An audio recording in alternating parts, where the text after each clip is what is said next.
Josué 13, do 1 ao 13, está escrito assim na santa palavra do Senhor. Era Josué, porém, já idoso, entrado em dias, e disse-lhe o Senhor: já estás velho, entrado em dias, e ainda muitíssima terra ficou para se possuir. Esta é a terra ainda não conquistada. Todas as regiões dos filisteus e toda a Gesur, desde Sior, que está defronte do Egito, até ao limite de Ecrom, para o norte, que se considera como dos cananeus. 5 príncipes dos filisteus, o de Gaza, o de Asdod, o de Askelon, o de Gate e o de Ecrom. Ao sul, os aveus. Também toda a terra dos cananeus e Meara, que é dos sidônios, até a Feca, aos limites dos amorreus. E ainda a terra dos gibleus, e todo o Líbano, para o nascente do sol, desde Baal-Gade ao pé do Monte Hermon, até a entrada de Ramate. Todos os que habitam nas montanhas, desde o Líbano até Misrefote-Maim, todos os sidônios, eu os lançarei de diante dos filhos de Israel. Reparte, pois, a terra por herança a Israel, como te ordenei. Distribui, pois, agora a terra por herança às 9 tribos e a meia tribo de Manassés. Com a outra meia tribo, os Rubenitas e os Gaditas já receberam a sua herança da além do Jordão para o Oriente, como já lhes tinha dado Moisés, servo do Senhor. Começando com Aroer, que está à borda do vale de Arnon, mais a cidade que está no meio do vale, todo o planalto de Medeba até Dibom, e todas as cidades de Seom, rei dos amorreus, que reinou em Esbom, até ao limite dos filhos de Amon, e Gileade, e o limite dos Jesuritas, e dos Maacatitas, e todo o monte Hermon, e toda a Bazã até Salca, todo o reino de Og, em Bazã, que reinou em Astarote, e em Edrei, que ficou do resto dos gigantes, o qual Moisés feriu e expulsou. Porém os filhos de Israel não desapossaram os Jesuritas, nem os Maacatitas. Antes, Gesur e Maacate permaneceram no meio de Israel até ao dia de hoje. Feche seus olhos, baixe a sua fronte. Vamos falar com Deus mais uma vez, na esperança de que o Senhor venha e fale com todos nós nesse domingo de manhã. Oremos. Deus, sua palavra é viva e eficaz. E um texto como este, que nos parece despretensioso, um tanto estranho, de limites geográficos, ainda assim é palavra do Senhor e tem muito a nos falar. Nós suplicamos então, Deus bendito, que a sua graça e a sua misericórdia estejam sobre nós e que nós consigamos extrair da sua palavra verdades eternas. O Senhor é poderoso para falar conosco. Sua palavra é eficaz e completa. Seja num i ou num tio, sua palavra não passará. Que eu não te atrapalhe, pelo contrário, que eu seja utilizado pelo Senhor, a fim de que o Senhor fale com o seu povo nesta manhã de domingo. É isso que eu te peço em nome de Jesus. Amém. A primeira parte do livro de Josué acabou. E essa primeira parte do livro de Josué pode ser dividida em 2 outras. Do capítulo 1 até o capítulo de número 5, o autor do livro de Josué vai nos explicar quem era o povo de Deus e como que o povo de Deus deveria se portar. Ao término do capítulo de número 5, assim que o povo foi rendido ao Senhor, santificado, assim que o povo foi separado para Deus, iniciaram-se as guerras de conquista. E as guerras de conquista devastaram o território de Canaã, a ponto de todo esse território se tornar território do povo de Deus. As guerras duraram até o capítulo de número 12. Na semana passada, nós vimos os 31 reis e os reinos que foram vencidos pelo Senhor por intermédio de Josué e do seu povo. A partir de agora, o cenário muda. Não é mais o cenário de conquista, é o cenário de ocupação. Não é mais o cenário de expulsar os habitantes, mas agora o cenário é de consolidação do povo santo na Terra Santa. Nós veremos do capítulo de número 13 até o último capítulo de Josué, até a sua morte, até o capítulo de número 24, nós veremos como Deus repartiu a terra e como o povo foi ocupando a terra prometida. Porém, um ponto marcará toda a exposição do capítulo de número 13 até o capítulo de número 24. E esse texto está aqui no versículo de número 2. Ainda não conquistaram todas as terras. Para que nós comecemos essa jornada, é necessário que tenhamos diante de nós a história de um herói passageiro, Josué. A história do reino de Deus e o seu avanço missionário. A história do Deus do povo, que continua agindo independente das circunstâncias. A história do povo de Deus, que falha até os nossos dias. E por fim, nós veremos hoje, não só a história do herói, a história do reino, a história do Deus e a história do povo de Deus, nós veremos ao final a história do herói definitivo. Se você quiser ter um tema diante dos seus olhos, esse tema pode ser um chamado às missões. Eu e você somos chamados às missões. E Spurgeon já disse em algum lugar, se você não é um missionário, você é um impostor. Comecemos pela história desse grande herói, contudo passageiro. Versículo de número 1 diz que era Josué já idoso, entrado em dias, e isto era evidenciado até mesmo pelo Senhor, pois o Senhor lhe diz, já está velho, entrado em dias. Há uma discussão sobre a idade de Josué. Alguns falarão 85 anos, outros falarão 90 anos. Não nos importa a idade em específico. O que importa sabermos é que Josué envelheceu. Os dias de Josué já estão passando, ele já entrou em dias, os dias dele nessa terra estão terminando. E o Senhor, sabendo disso, o chama dizendo, Josué, você envelheceu, seus dias são muitos e o fim está próximo. Algumas coisas devemos enxergar a partir desse primeiro versículo, desse pequeno primeiro versículo. A realidade de que todos nós envelhecemos ou envelheceremos algum dia. Esta é uma realidade que nós não conseguimos romper a não ser pela morte precoce. Se a morte não vier para nos beijar antes do tempo, o fato é que eu e você envelheceremos. E não só eu e você envelheceremos, nossos líderes envelhecem. E o problema dos líderes envelhecerem é que uma nova geração de líderes precisa surgir. Josué era velho. Eu fico pensando no impacto da idade que Josué já possuía tenha causado nos israelitas.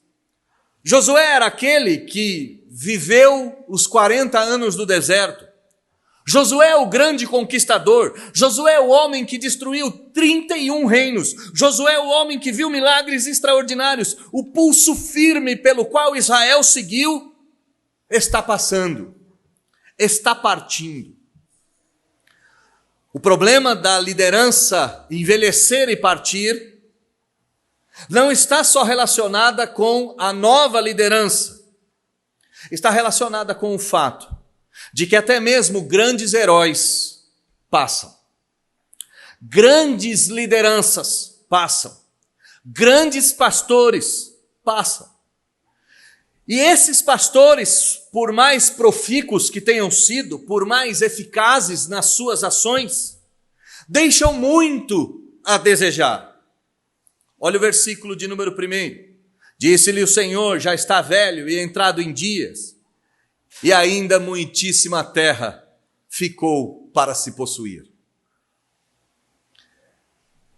É incrível pensarmos que um sujeito como Josué, antes dele, Moisés, o predecessor de Josué, ambos não foram capazes de cumprir todo o desígnio de Deus na sua própria geração. É Deus quem está dizendo isso. Josué, você envelheceu, é hora de terminar o trabalho, pois muita coisa ficou por fazer. Envelhecemos, não há como fugir disso. Nossos líderes envelhecem, e por mais que tenhamos gastado a própria vida, nossos esforços jamais serão definitivos no que tange ao cumprimento da vontade de Deus e ao avanço do seu reino.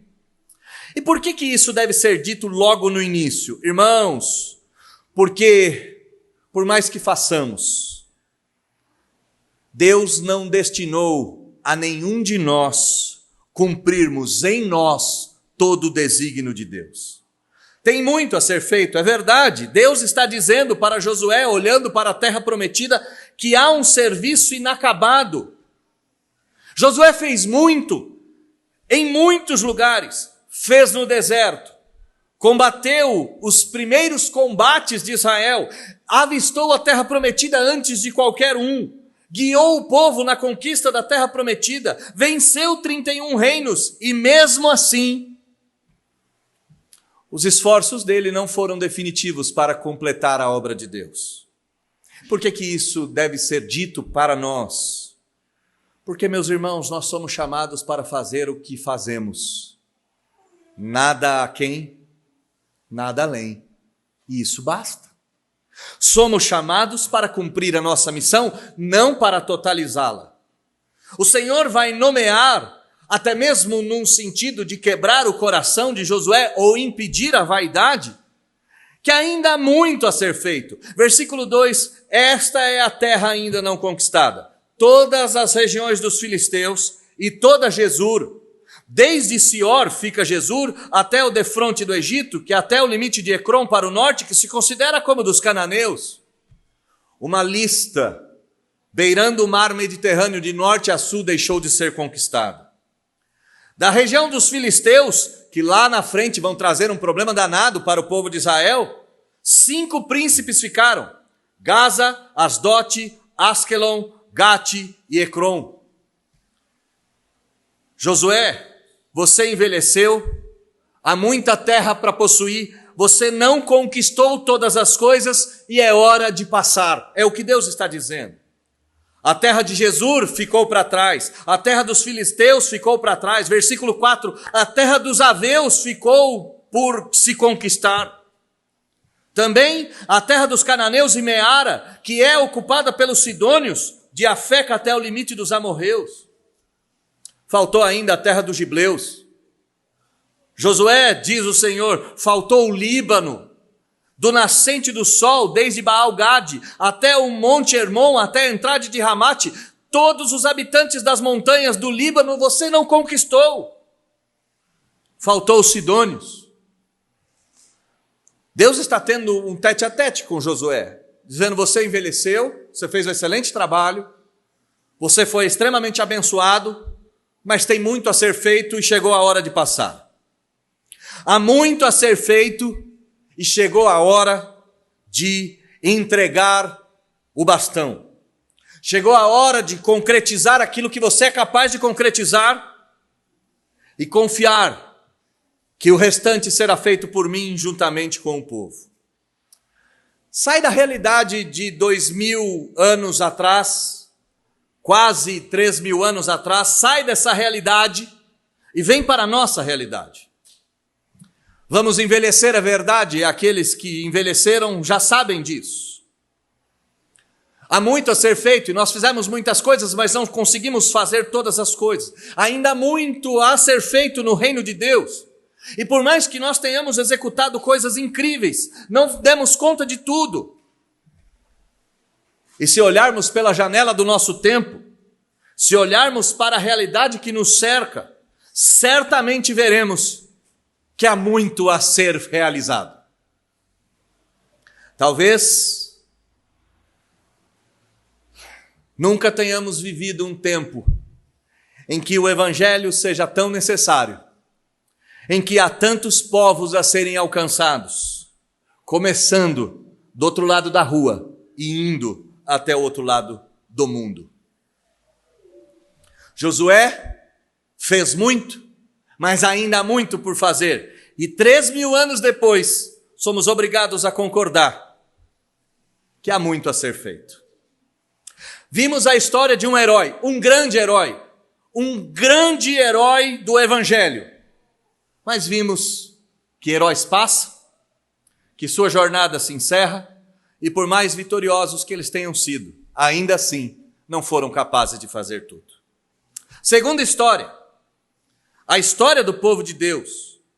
E a história do povo de Deus é sempre marcada por trabalhos inacabados e por coisas por fazer. Voltemos ao versículo de número 2. Eu vou relê-lo, mas de forma mais rápida. Essa terra ainda não é conquistada, todas as regiões dos filisteus, até Jesur, desde Sior, que está de fronte do Egito, até o limite de Ecrom para o norte, que se considera como dos cananeus. 5 príncipes dos filisteus, Gaza, Asdote, Asquelon, Gate, Ecrom, ao sul os aveus, a terra dos cananeus e Meara, que é dos sidônios, até a Feca, o limite dos amorreus, a terra dos gibleus, todo o Líbano, as montanhas do Líbano, todos os sidônios. Há muito a ser feito. A história do povo de Deus não é uma história acabada. Irmãos, por mais que a nossa história esteja chegando no momento de organização da nossa igreja, saibamos que há muito por fazer. Olhando para o nosso boletim, 37 dias faltam para a organização da nossa igreja. Se chegarmos até aí, não fizemos nada, ainda há muito por fazer. A história do povo de Deus é marcada por uma obra inacabada. Os israelitas jamais foram capazes de encerrar na sua totalidade tudo aquilo que Deus disse que eles haveriam de fazer. Nós também não seremos. Alguns estudiosos vão dizer que existe hoje no Brasil pelo menos 9 tribos desconhecidas. E pode ser estranho, como é que eles sabem que tem 9? São desconhecidas porque ainda não tiveram contato com o homem branco, mas foram detectadas como tribos que existem. Se pensarmos em povos não alcançados, então, dentro do Brasil, temos pelo menos 35 povos que não foram alcançados. Se pensarmos no mundo, estamos falando de pelo menos uma centena. Mas pastor, a floresta amazônica está longe, esses povos estão longe da gente. O mundo é muito grande. Olha para Vinhedo. O que existe para ser feito nessa cidade? Essa cidade, infelizmente, tem meia dúzia de igrejas bíblicas. Se tiver. Há uma obra a ser feita no nosso tempo, uma obra urgente, uma expansão do reino de Deus, com vistas a que todos os povos o adorem. A história do povo de Deus não pode ser marcada por triunfos e vitórias. A história do povo de Deus deve ser marcada por um processo de expansão do reino, mas um processo inacabado, onde ainda há muito por fazer. O duro é que nossos heróis morrem. nossos líderes envelhecem. Há uma terra inteira para ser conquistada, mas nossos líderes, por mais espetaculares que eles foram, eles estão terminando a sua jornada. Há algo a ser feito. Há algo que precisa ser feito, mesmo diante do envelhecimento da nossa liderança. Mas nós temos uma terceira história, e essa terceira história é a história do Deus do povo. Nós vimos a história de um herói que está passando. Vimos a história do povo de Deus que está avançando, mas há muito por fazer. Aqui no versículo de número 6 nós temos um fato que é um estanque, que é como um marco inabalável, uma rocha. O Deus do povo sempre agiu e sempre agirá com o seu braço poderoso. Versículo de número 6, Deus diz claramente: eu os lançarei de diante dos filhos de Israel. A fala de Deus com Josué, ela é cheia de ternura e cheia de peso. Deus diz: olha para a realidade, Josué, você envelheceu. Olha para a realidade do campo, você não cumpriu todas as coisas. Há muito a ser feito. Olha para a realidade do seu coração, não tenha vaidade. Porque mesmo fazendo muito, deixou muito a ser feito. Olha a quantidade de povos a serem alcançados. Olha a quantidade de terra a ser dominada. Olha a quantidade de território a ser ocupado. Mas eu não quero que você olhe para fora, eu não quero que você olhe para dentro, eu quero que você olhe para mim. Olha para mim, Josué, eu os lançarei de diante dos filhos de Israel. Nada havia mudado no Senhor. É incrível isso. 400 anos de espera, 40 anos no deserto, pelo menos 9 anos na terra prometida. Temos aqui de 7 a 9 anos de conquista, de guerra, 7 a 9 anos de sangue, suor e lágrima. E assim, mesmo assim, nada havia mudado no Senhor Deus. Deus diz: eu ainda os expulsarei de diante da sua face, eu os lançarei de diante de ti, Josué. Josué, você dorme e volta para os seus pais, mas eu continuo sendo Deus. E por isso, o povo pode continuar crendo em mim. Jericó foi devastada, Ai foi devastada, Jerusalém foi devastada, Eglon foi devastado, os amorreus foram devastados, Og foi devastado. Eu não mudei. E essa é uma fala que ela nos enche de coragem. Se nossa liderança envelhece, se há muito a ser feito nos nossos dias, e esse muito a ser feito compete a nós, podemos ter certeza que nada mudou no coração de Deus e no ser dele. Nada mudou. Ele disse que esses povos seriam conquistados. Isso não significa que nós converteremos, ou melhor, que o Senhor converterá pessoas por meio do nosso esforço, a ponto de converter todas as pessoas. Isso a Bíblia nunca nos disse. Mas a Bíblia nos garantiu que o povo que seria conquistado. E esse povo seria conquistado ou pelo coração, se convertendo ao Senhor, ou pela destruição, mas eles seriam conquistados. E o braço do Senhor é quem faria isso. O Deus do povo não muda. O Deus do povo não mudou. O Deus do povo jamais mudará. E ele não só continua agindo, como ele continua conduzindo o seu povo por meio de ordens. Versículo 6, reparte, pois, a terra por herança a Israel, como te ordenei. Incrível isso. Josué, você está velho, eu sei. Você está indo embora, eu sei, tem muito por fazer, mas dá a ordem de que eu continuo governando Israel por meio da minha palavra. Entrega a terra por herança, Josué. Reparte as tribos, Josué. Coloca cada um no seu lugar, porque essa foi a minha ordem, não a você, foi minha ordem a Abraão lá atrás. E eu cumpri em Abraão, em Isaque, em Jacó, em José, em Moisés, em Josué e depois de Josué. É fabuloso pensarmos que o Senhor Deus continuará reinando e conduzindo o seu povo por meio de ordens. Alguém disse em algum lugar que cristianismo é obediência, cristianismo é seguir ordens. Só que foi dito para nós, e isso é uma mentira, que se nós obedecermos, nós ficaremos amargos, nós ficaremos soturnos, nós ficaremos obscuros. Não é verdade. Paz e consolo só podem ser encontrados na obediência. A obediência é a fonte da felicidade, a obediência é a fonte da tranquilidade, a obediência é a fonte do amor. A terra havia sido dada por herança ao povo de Deus através do seu patriarca.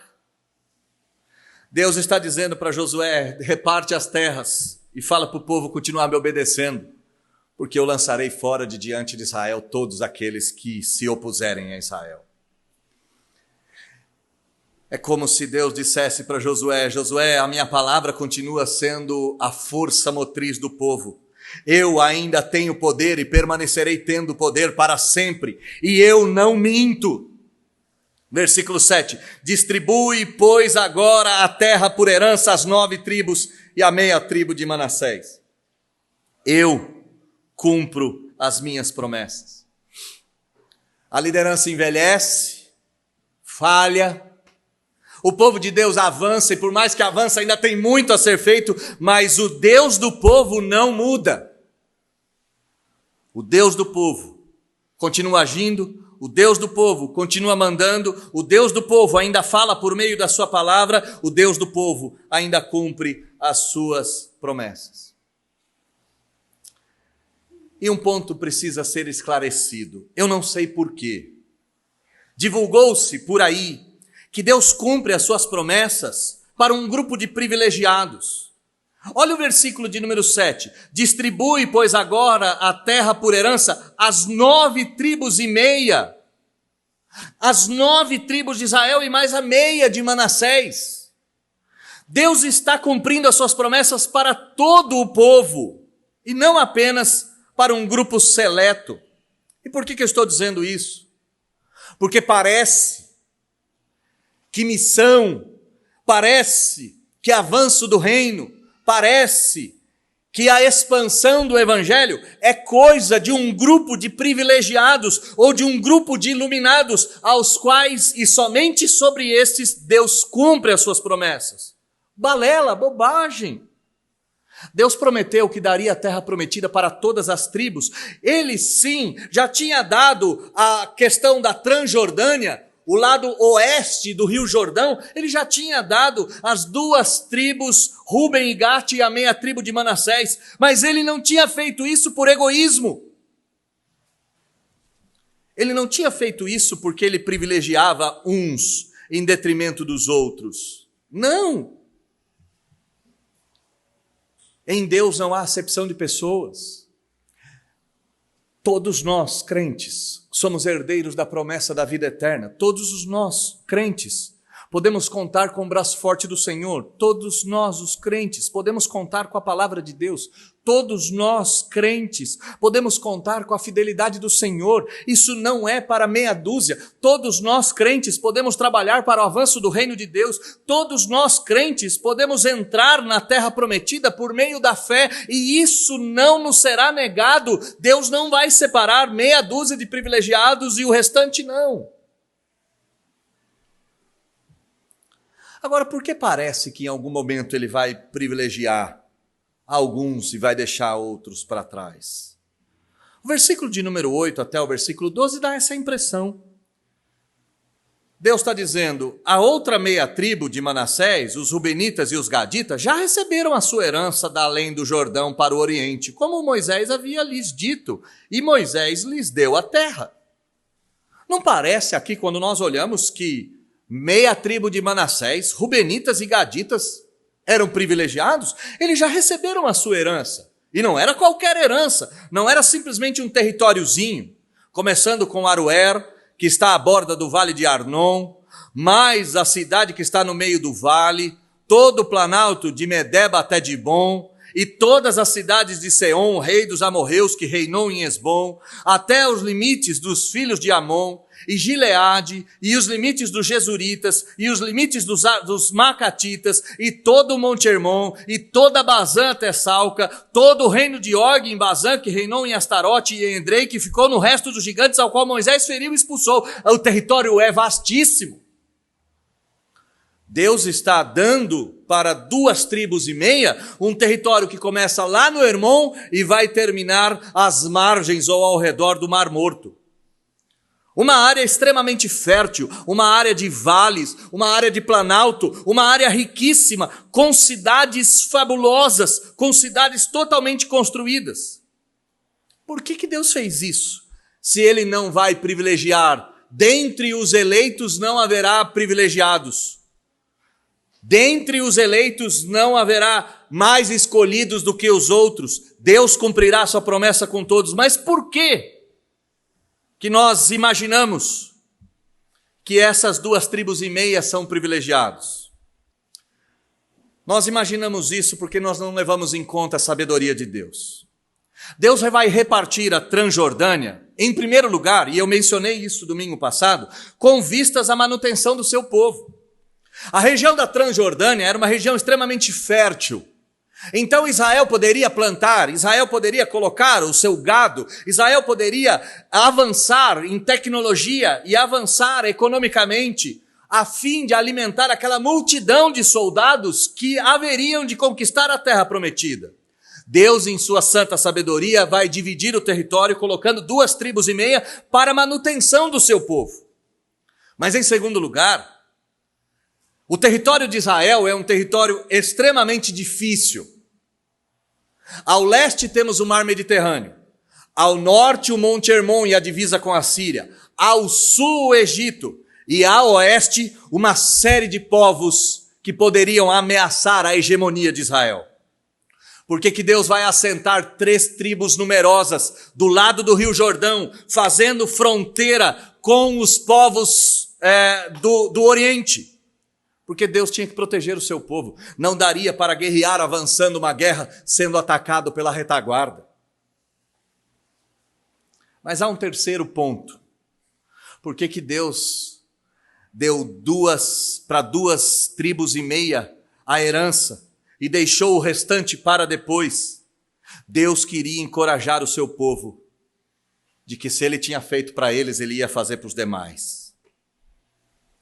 As provas da fidelidade de Deus são incríveis. E ao invés de nós olharmos, porque fulano ganhou e eu não, nós devemos olhar, se Deus abençoou a fulano, Ele me abençoa ou abençoa qualquer um. Talvez Deus tenha abençoado alguém antes de você, exatamente porque esse alguém vai proteger o rebanho, vai manter o rebanho e vai encorajar o rebanho. Ou talvez porque simplesmente, geograficamente é mais inteligente colocar tribos na fronteira do que ocupar o meio do território. Isso aqui vai ficar claro, se você acompanhar a leitura, você vai perceber que Judá vem para o sul, meia tribo de Manassés ao norte, e Deus vai proteger todas as fronteiras de Israel para que Israel pudesse executar a sua campanha de ocupação da terra prometida. Já vimos a primeira história. Lideranças espetaculares envelhecem, deixam de cumprir, não são capazes de terminar. A obra de Deus tem que continuar avançando, e a obra de Deus avança na fidelidade do Senhor, na inteligência do Senhor, na palavra do Senhor e no poder do Senhor. Pois bem, mas então você pode dizer, olhando para o texto, pastor, que legal, uau! Então, a partir de agora, todos aqueles territórios foram conquistados por Israel. Israel foi bem sucedido nisso. Como que termina essa história? Infelizmente e lamentavelmente, a história do povo de Deus é uma história marcada por muitos fracassos. O povo de Deus falhou peremptoriamente em parte das conquistas do avanço. Olha o versículo de número 13. Porém, os filhos de Israel não desapossaram os jesuritas, nem os maacatitas. A pergunta é por quê, meu Deus do céu? A liderança está partindo. Deus continua agindo. A terra foi dada por herança. Deus já cumpriu parte do seu prometido. 2,5 tribos já foram alojadas. 9,5 tribos vão ser alocadas agora. Deus fez tudo o que tinha que fazer. Por que que os filhos de Israel não desapossaram os jesuritas nem os maacatitas? Porque falhar é humano. E não existe nada mais humano do que o erro. Se não fosse assim, nós não precisaríamos de lideranças como a de Josué. Quantas vezes a igreja falhou miseravelmente em obedecer? Quantas vezes a igreja falhou miseravelmente em ser fiel? E aqui, se o tema do nosso sermão tem a ver com avanço missionário, quantas vezes a igreja não falhou miseravelmente no avanço missionário? É assim. A nossa história não é uma história de vitória em vitória, de glória em glória, de honra em honra. Não é. A nossa história é uma história de dar 2 passos para frente, 2 passos para trás, uma canelada aqui, um escorregão ali, uma falha cabal aqui, uma vergonha homérica que vai ser carregada por anos. É assim. Mas o povo não deixa de ser povo de Deus. Os filhos de Israel, olha o que Deus está dizendo, os meus filhos, o meu povo falhou. O problema da falha não é a incompetência de realizar a tarefa. O problema da falha é quando falhamos e não estamos nem aí. Nós falharemos. Nós falharemos. O povo de Deus desobedeceu ao Senhor, não cumprindo a sua ordem, e pior, não cumpre a ordem e faz o contrário. Olha o versículo de número 13. Antes, ao invés de desapossar os jesuritas e os maacatistas, antes fez de Jesur e Maacate vizinhos de cerca. Lá na frente, a religião dos jesuritas e a religião dos maacatitas vai destruir parte do reino do norte. Lá na frente. Parte do reino do norte será afetado pelos Baalins, pelos Astarotes, pelos Baals, que eram adorados por Jesur e Maacate.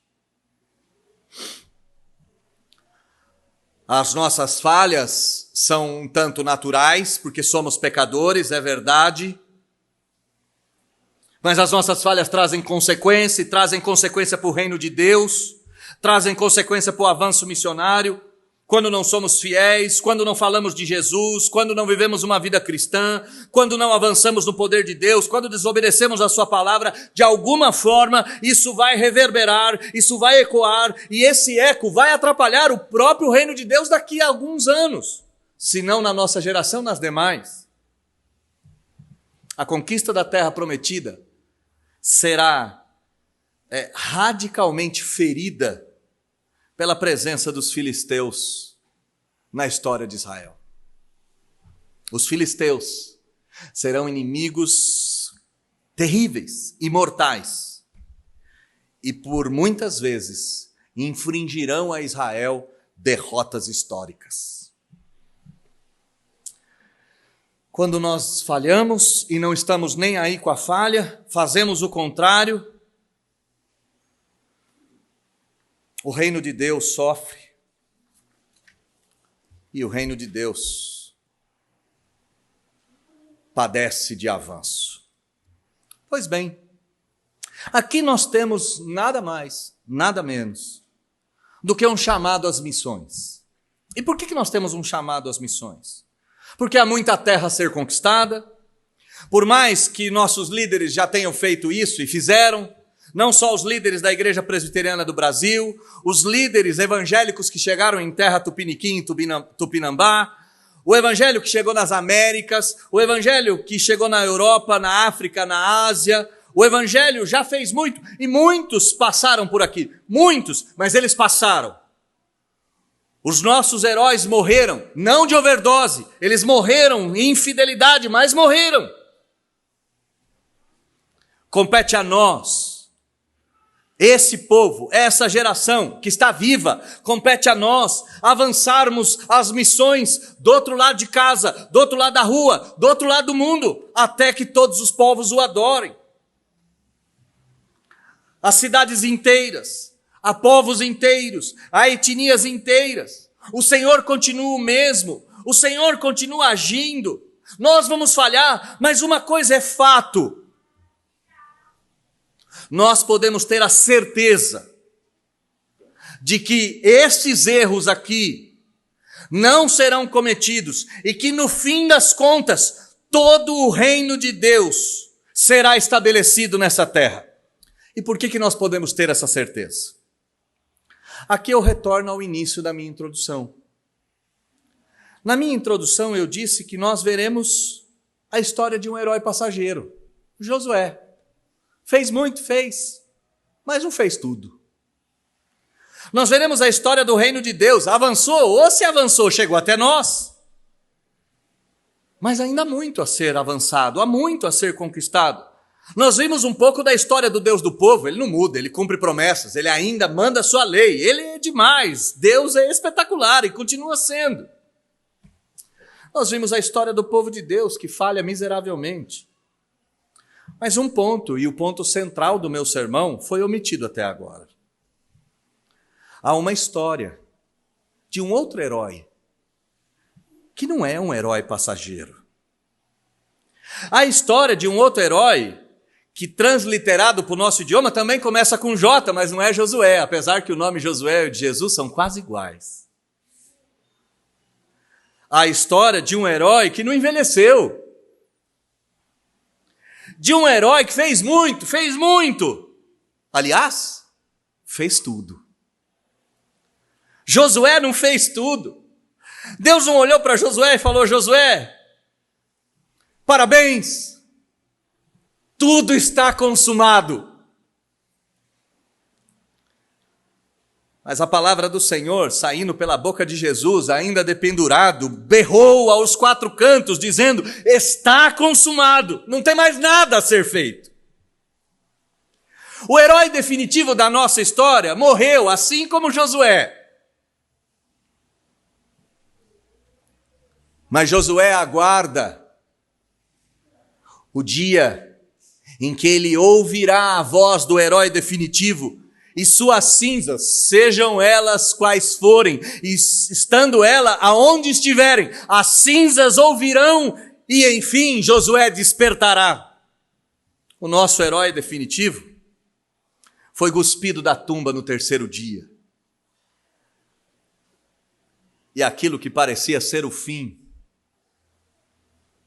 nos deu a certeza de que nós venceríamos no final. Como é que a gente pode ter certeza que a gente não vai falhar miseravelmente como o povo de Israel e Josué falharam?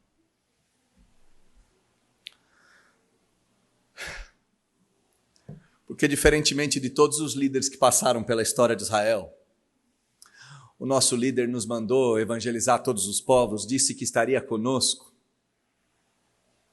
e nos deu a certeza de que usaria a nossa boca para convencer reis, sultões e até mesmo o mais vil e pobre pecador. O nosso chamado missionário talvez seja mais forte do que o deles. Porque quando eles olhavam para frente, eles viam desvanecer a glória da juventude de um líder espetacular, eles viam as rugas serem geradas no decorrer dos tempos. Já o nosso chamado, quando nós olhamos para o Senhor Jesus pela fé, nós enxergamos a glória do Cristo redivivo, do Todo-Poderoso, que voltará cavalgando em seu cavalo para estabelecer definitivamente o seu reino. Se eles tinham um chamado de fazer guerra contra os pagãos para conquistar a terra prometida, eu e você temos um chamado mais forte e mais ardente. Pois o nosso herói não é um herói passageiro, pois o nosso herói não teve a sua luz apagada, pois o nosso herói ressurgiu dos mortos, subiu aos céus, está sentado à direita de Deus Pai Todo-Poderoso, de onde muito em breve virá para julgar os vivos e os mortos. Eu comecei dizendo que todos nós somos chamados à missão e disse que ou nós somos missionários ou nós somos impostores. Eu quero melhorar um pouco minha frase inicial para encerrar o meu sermão. Todos nós somos chamados à missão. Há muito a ser feito. Deus continua sendo Deus. Crentes continuam falhando, é verdade. Mas ainda assim há muito a ser feito. E eu não quero dizer que se você é um missionário, ou se você não é um missionário e você é um impostor, eu não quero fazer tal afirmação de maneira categórica. Eu gostaria, nesta manhã, de apelar à sua consciência, de apelar à sua misericórdia, mas acima de tudo, a apelar à sua fé. O seu herói está vivo e te deu uma ordem de pregar o evangelho a todos os cantos. O seu herói é glorioso e disse que estaria com você. Os campos estão brancos. Os campos estão prontos. Nunca antes na história deste mundo, os campos estiveram tão claros como estão nos nossos dias. Veja a miséria da humanidade. Não a miséria financeira, porque há muita gente muito rica, mas totalmente miserável. Veja a miséria dos homens. Eu apelo à sua misericórdia. Eu apelo à sua consciência, pois o reino de Deus é formado de uma irmandade de irmãos que juntos avançam para a glória de Deus, a fim de que todos os povos o adorem. Eu apelo à sua consciência para que você largue tudo e avance a obra missionária de uma vez por todas. E eu não apelo só ao seu coração e à sua consciência, eu apelo à sua fé. Se você não for um missionário, você não é um impostor. Você é alguém que não acredita que por meio de uma mensagem antiga, Deus ainda salva vidas definitivamente. Eu gostaria muito. Essa é a primeira vez que a igreja está tão cheia assim. Eu não sei quantas pessoas tem, nós temos a turma que conta. Que Deus não pese a mão sobre mim porque eu fiz o censo do povo. Pese a mão sobre quem conta. Quem conta que se vira, eu só recebo a informação. Mas eu acho que essa igreja nunca esteve tão cheia. O meu apelo é: pregue o evangelho. Prega o evangelho essa semana. Prega o evangelho. Confia no poder de Deus e prega o evangelho. Pastor, eu estou velho, mas não está morto. Prega o evangelho. Pastor, eu sou jovem, eu não sei o que falar, conta sobre Jesus. Pastor, eu sou tímido, prega o evangelho. Mais do que sua consciência, mais do que a sua bondade, generosidade. Creia que Deus continua salvando pessoas pela pregação do velho livro. E que basta abrirmos o velho livro e falarmos as boas novas do evangelho, que, citando mais uma vez Spurgeon, é como se nós abríssemos a jaula do leão e o deixássemos solto para que ele cumpra o seu objetivo. Pregar o evangelho é abrir a jaula do circo e deixar escapar o leão, pois ele cumpre cabalmente o seu papel. Meu apelo, então, é que na semana que vem, essa igreja fique parecida com a hoje. Um ônibus às 6:30 da tarde. Calor apertado, abafado. E que ela não pare de ficar assim até a volta do Senhor Jesus. Mas isso não depende dos líderes, pois eles envelhecem e passam. Isso depende do Senhor Jesus, o herói improvável, que permanece vivo e que nós temos a certeza que no nosso meio está. Que Deus abençoe vocês. Que Deus faça de vocês missionários. Que Deus execute a sua obra e cumpra os seus propósitos do avanço do reino por meio de pessoas como eu e você. É muito legal que a nossa igreja tem efeitos pirotécnicos, né? A gente combina tudo, termina, solta um rojão para encerrar. Feche os olhos, vamos orar. Deus, em nome de Jesus, nós acabamos de enxergar um chamado que todos nós temos às missões. Eis-nos aqui, Senhor, envia-nos a nós. Nós sabemos que tem muito a ser feito, sabemos que vamos errar, é tudo verdade isso. Mas nós sabemos que o Senhor não muda. Nós sabemos que o Senhor cumpre as suas promessas. E nós sabemos que nós somos a bola da vez. Somos nós, não tem outro, somos nós. Desde os pequeninos até os maiores, somos nós. Só que os nossos heróis não morrem. Os nossos heróis, mesmo os mortos, testemunham, como no caso de Josué, que ainda fala aos nossos corações. E esses heróis do passado gritam na figura do nosso verdadeiro herói que vive e está, que é Jesus Cristo, que nos mandou pregar o Evangelho em Jerusalém, Judeia, Samaria, até os confins da terra, que disse que estaria conosco, que disse que colocaria palavras de vida eterna na nossa boca, que disse que venceria os nossos inimigos no nosso lugar, que nos daria a terra prometida e que salvaria pessoas por intermédio da pregação do Evangelho, feita por bocas como a minha e como as dos meus irmãos que aqui estão. Que esse mundo tem cura, e a cura desse mundo é o Senhor Jesus. E mesmo tendo cura, esse mundo não será curado até o dia que Jesus vai retornar. E que no retorno de Jesus será o fim da esperança, pois a janela do céu estará fechada e somente os eleitos estarão lá dentro, e os eleitos estarão lá dentro para todos os séculos dos séculos. Se o Senhor assim o quiser, na semana que vem não tem cadeira para sentar. E nem na outra. E nem na outra.